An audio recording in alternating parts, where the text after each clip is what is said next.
Friends, നമുക്കിന്ന് നല്ലൊരു അടിപൊളി മഷ്റൂം കറി വെക്കാമേ. ഇവിടെ ഞാൻ എല്ലാ ഇൻഗ്രീഡിയൻസും എടുത്ത് വെച്ചിട്ടുണ്ട്.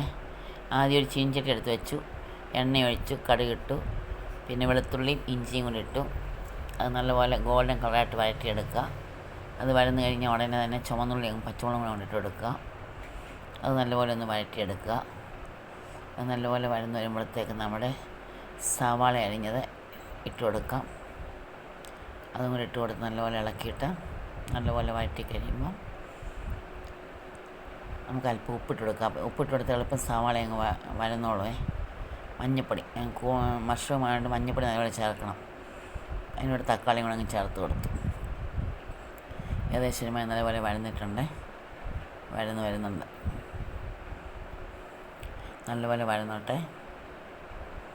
പിന്നെ മുളക് പൊടി, ഞാൻ കാശ്മീരി ചില്ലിയാണ് ചേർക്കുന്നത്.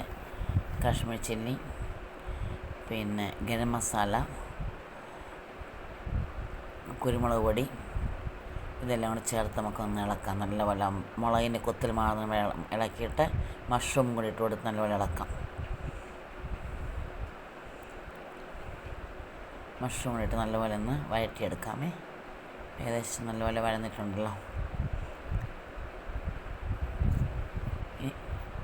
നമുക്ക് കുറച്ച് വെള്ളം കൂടെ ഒഴിച്ച് കൊടുക്കാം. 1 കപ്പ് വെള്ളം ഒഴിച്ച് കൊടുത്ത് ഇനി നല്ലപോലെ ഒന്ന് ഇളക്കുക.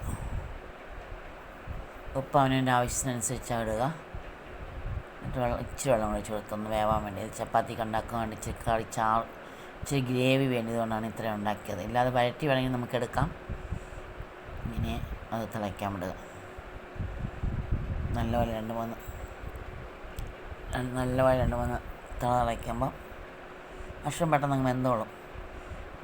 ജസ്റ്റ് നമ്മുടെ കറി റെഡി ആയിട്ടുണ്ട്.